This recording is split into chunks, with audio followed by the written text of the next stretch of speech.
గోధూళి ఎర్రన ఎందువలన గోధూళి ఎర్రన ఎందువలన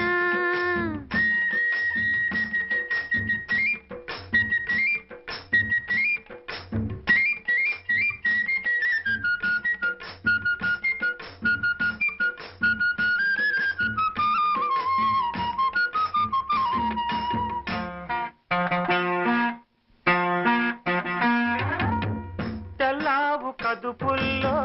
కర్రావులుండవా ఎందుకుండవు కర్రావు కడుపున ఎర్రావు పుట్టదా